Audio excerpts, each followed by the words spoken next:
Jubilee Hills election తర్వాత మన సునీత, మాగంటి సునీత కావచ్చు, పాడి కౌశిక్ రెడ్డి కావచ్చు, బీఆర్ఎస్ అధికార పార్టీ దౌర్జన్యం చేసింది, రిగ్గింగ్ చేసింది అంటారు. కేటీఆర్ గుర్తుపెట్టుకో, నువ్వు హుజూర్నగర్లో ఉత్తమ్ కుమార్ ఓడించడానికి ఏం చేస్తావు?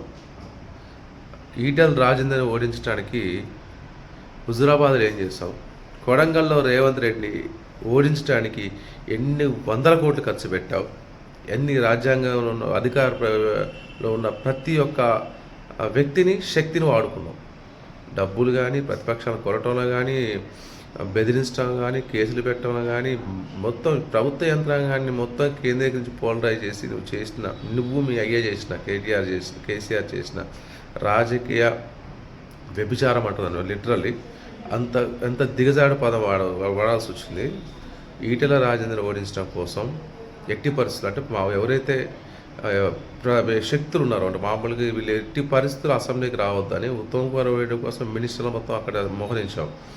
కొడంగల్లో హరీష్ రావు నువ్వు కలిసి ఏం చేయాలో అన్నీ చేసేసి ఇప్పుడు ప్రజాస్వామ్యం, అధికారం, డబ్బులు, ప్రలోభాల గురించి మాట్లాడుతుంటే దయ్యాలు వేదాలు వల్లించినట్టు ఉంటుంది. పామును పెట్టాడు, పాము కట్టి వచ్చినట్టు నీ రాజకీయం నీకే ఏమంటారు గుణపాఠం చెప్పినట్టుంది కదా.